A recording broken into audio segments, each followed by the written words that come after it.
বলছে উনি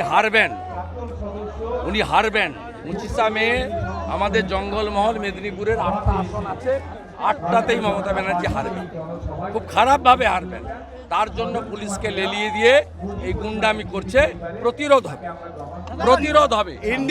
ইন্ডিয়া জোট ক্ষমতা এলে বাইরে থেকে সব রকম সমর্থন করে সরকার করব, মমতা বন্দ্যোপাধ্যায় বলেছেন। Question does not arise.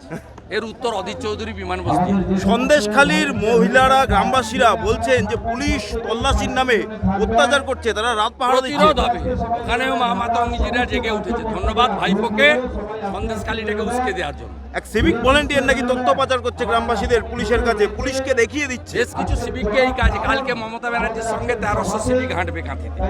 তাদের বলেছে ইউনিফর্ম খুলে সাদা গেঞ্জি জামা পরে আসতে। আর মমতা ব্যানার্জিকে বলবেন কালকে মুখ সামলে থাকতে। খারাপ কথা বললে ডাক্তার দাস স্বাস্থ্য দপ্তরে কি করে আমি ফাঁস করে দেবো। আমার কাছে সব তথ্য এসে গেছে। সন্দেশখালীর এক বাংলাতে সিপিএম, তৃণমূল, সিপিএম, বিজেপি এবং কংগ্রেস তারা জোট করে আছে, যেহেতু সেই জন্য কেন্দ্রে যদি ইন্ডিয়া জোট ক্ষমতায় আসে তাহলে তারা বাইরে থেকে সমর্থন করবেন, ভেতরে ঢুকবেন না। মমতা বন্দ্যোপাধ্যায়। মমতা ব্যানার্জি কে? হরিদাস পাল 45টা আসনে লড়ছে ইন্ডি জোট। যেদিন ওই স্যান্ডো গেঞ্জিতে বুক পকেট লাগবে না, সেদিনকে উনি প্রধানমন্ত্রী হবেন এই স্যান্ডো গেঞ্জিতে। দাদা